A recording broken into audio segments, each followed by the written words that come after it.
guys, so this is a weird setup. I'm sitting on my counter right now, or on my island, and I'm trying to, with my new name and new branding and everything, the High Carb Kitchen, I wanted to do most of my videos in the kitchen. So when I want to do chatty videos, I'm gonna sit on the countertop. So I don't know if I want to call it like countertop chats or countertop convo, I don't know, or even if I'm gonna name it anything special. But today I have my blood work results. So kind of wanted to go over it with you guys. It's been 7 months now, 6 months. Hold on, I started in January and it's August now. So 7 months now. So I have my blood work done, or I had it done. I also had my blood work done in the beginning of the year. I would think I was only like 2 or 3 weeks vegan at the time, so I don't think there were much change happening.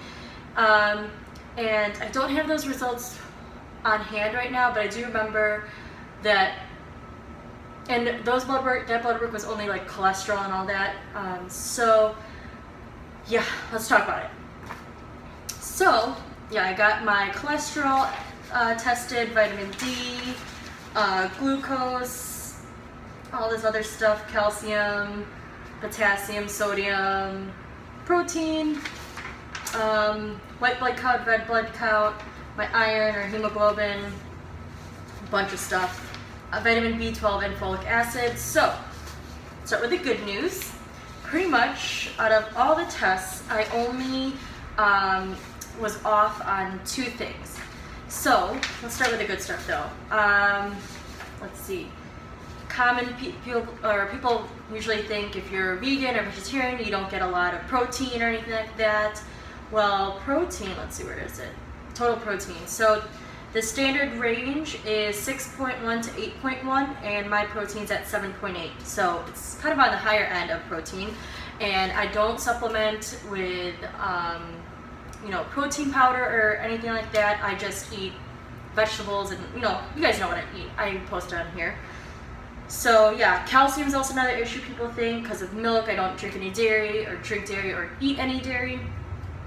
So normal range is 8.6 to 10.2, and I'm at 10 exactly. So again, high as well. Sodium is another thing I was somewhat concerned about because I do like salty, savory things. I've been trying to watch it a little bit, and I'm not sure if this has helped, but normal range is 135 to 146, and I'm at 140, so pretty much right in the middle there. So that's good. Glucose, people think that because I eat so many carbs turns into glucose and sugar and whatever, that this would be really high. And I'm at, normal range is 65 to 99, I'm at 80. Get pretty much in the middle there. So I think that's pretty much all on this one. That's somewhat interesting. White blood count is normal. Normal range is 3.8 to 10.8, and I'm at 7.9. Red blood count is normal is 3.8 to 5.10. I'm at 4.27. And iron, or hemoglobin. So they didn't put iron on here, so I couldn't find it. So like I emailed them, and they're like, "Oh, it's under hemoglobin." Well, I don't know this stuff. I'm not a nutritionist or a science major or anything like that, so. I wasn't sure, but yes, it's hemoglobin, and normal range is 11.7 to 15.5. I'm at 14.5, so good there. And then all this other stuff, I don't even know what it is, so, but they were all normal, so that's good. And Carter's barking outside, it's great. Vitamin B12, standard is 200 to 1100, I'm at 1085, so kind of on the higher range, almost at the high range for vitamin B12. And I do supplement that. I do take a vitamin B12 every day, so it's showing that works, so that's good. And folic acid, reference range. Normal is greater than 5.4, and I'm at 20.7, so she didn't say anything about it. I'm like, oh, that's a lot higher than the normal range. But I'm assuming I'm okay because she didn't bring it up. So there's that. And now for the ones that are a little high, or a little low or too high, I'm low on vitamin D. And I think this is because I stopped taking my vitamin D in the summer because I'm like, oh, you know, it's summer, I'll be outside, and apparently I guess I don't go outside enough or something, but it's low. The normal range is 30 to 100, and I'm at only 17, so I'm 13 off on normal. And so she prescribed me some like high dosage vitamin D vitamins, basically vitamin D vitamins, you know what I meant. So I have to go pick those up, and I do that. I take it once a week for 3 months, and then she wants to retake my vitamin D just to make sure I'm good on that. But I have a feeling that if I just started taking my regular vitamin D I have in the cupboard, in a few months I'd be fine. So I'm really not worried about that one. That's easy. Alright, so my cholesterol was good. Actually, it was low. Normal is 125 to 200, and I'm at 112. HDL cholesterol, which I should have looked some of this up. I don't know exactly what HDL cholesterol is. I actually think that's the good cholesterol, like stuff that you should have, where cholesterol and triglycerides and all that are bad cholesterol. Not sure, but I'm low on this. So it should be greater than or equal to 46, and I'm only at 24.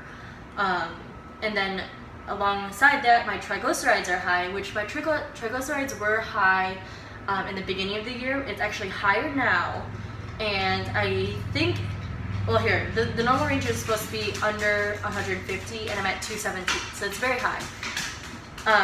And I think this is because I've been eating a lot of fried food, because when we go out and stuff, I tend to just get fries or, you know, chips, like homemade chips or something that they have, because it's easy and I know it's vegan, and as long as they're not making it with like beef fat as the oil they're deep frying it in, then it's pretty much fine, for me at least. Some people are really strict where if it's mixed with other things, like if you're cooking chicken in the same area, then they don't eat it. I'm not too overly concerned about that at this time. So yeah, I think it has to do with that. And also, of course, I eat a lot of carbs, right? So carbs do turn into glucose, which can turn into fat if they're not burned off. This girl does not do any activity really, or I'm not very active. I don't work out. The only workout I do, like I said, was my squats when I brush my teeth, and normal day-to-day walking up and down the stairs for whatever reason. So yes, to fix this, she also said less alcohol. She said to only have 1 drink a day, which I don't even do that. I do save my drinks though for the weekend. Usually one day out of the week I'll have like 5 or 6 drinks in one night, so that kind of, I guess, balances out to the like 1 a day. So I don't think alcohol is that big of an issue for me, for my triglycerides, that is. So to fix this, I'm going to eat less fried food, and I'm going to exercise. And so I got this blood work done, or I got the results on Thursday, and so when I came home Thursday, I hopped on my elliptical for 25 minutes, watched YouTube videos, something I normally would do anyways when I come home, except for instead of sitting on the couch and doing it, I'm moving. So yeah. And then yesterday I didn't do anything, and today I actually just finished 30 minutes on the elliptical and did some stretches after showered and got all this done. So yes, I'm going to try and do 25 to 30 minutes 5 times a week and see how that goes. I mean, really, the triglycerides and all this is really for your heart, and I do have a history of high blood pressure in my family, as well as my grandfather did have open heart surgery because of blockages, and that has a lot to do with, actually everything to do with high cholesterol and high triglycerides. So it is something I'm taking seriously because that is really high, and for someone on a vegan diet, I mean, I have a friend that's a nurse, and she saw this and she's like, that's really surprising because a vegan diet, like, it's pretty clean. So except for the fact that when I go out to eat on the weekends or sometimes during the week, I will just get fries and like that will be my entire meal, just fries and like dipping sauces, no vegetables. Yeah, so it's not good. So what I'm going to do for that is I'm still going to go out with my friends. I'm not going to let this, affect my social life. Sorry, I've got hair everywhere. But instead of eating at the restaurant with them, I will eat at home as much as I can. and then maybe get a side salad. You guys know I'm not big on salad, so it's a little hard. But I'm going to try to, just eat mainly at home before we go out, and then grab, a side salad or, bread or something if I'm still hungry, and then whatever drink I want, and then I won't have to eat so much fried food. That doesn't mean I'm never going to have fries or I'm never going to have fried food. I'm just going to try to do it like once a week only, rather than like 3 or 4 times a week. And then also there's times like during the week at work where I will go to Popeyes and get a large Cajun fry, and that would be my meal, where really there's no reason I have to be doing that aside from it tastes good. I mean, I could bring my own lunch, I could go to Subway instead and get a veggie sandwich, which is a lot healthier than just a large fried food. So so those are the changes I'm going to be doing to help my vitamin D, which is an easy one, and my cholesterol, my triglycerides. So I think that's it. So I'm going to do the vitamin D. She's going to test it in 3 months, and then she's going to test my cholesterol again in 6 months. So when I get all that done, I will make sure to update you guys. I think that's it. If you guys have any other questions for me, let me know in the comments below.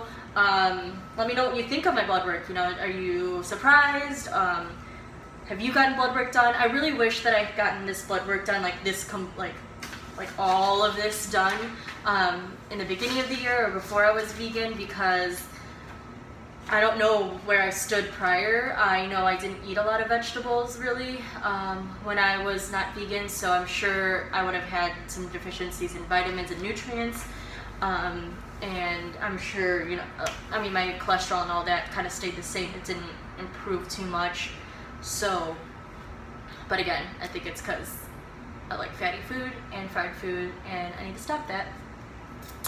So yeah, you can be vegan and still have high cholesterol. Some of it can be genetic, but the reason I'm doing this is just so I'm aware. I mean, I'm doing this vegan lifestyle and vegan diet, plant-based diet, whatever you want to call it, to improve my health, to make sure to prevent anything happening to me, as much as I can. My grandparents, my grandpa had open heart surgery because of high cholesterol blockages and whatever.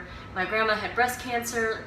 That's all good now, and she's okay, but it's like some of that can be prevented from health, or from your lifestyle and what you eat, and that's why, I want to make sure I'm okay. And especially with this vegan diet, people always think, or are scared that you're going to be deficient in something, and this just proves that you're not really. I mean, if you eat the way I do, and you don't have any major health history or family history of deficiencies or anything like that, I mean, this works. This lifestyle works, this diet works, and you can be very healthy on it. Just avoid the fried food, not like me. I'm gonna avoid the fried food moving forward, but alright, I've rambled enough. I hope you guys enjoyed this. Again, let me know what you think in the comments below. Have you gotten blood work done? And let me know and what the results were and what kind of diet you're on, if you will, what kind of food you eat. And I'll see you in my next video. Bye guys. Mwah.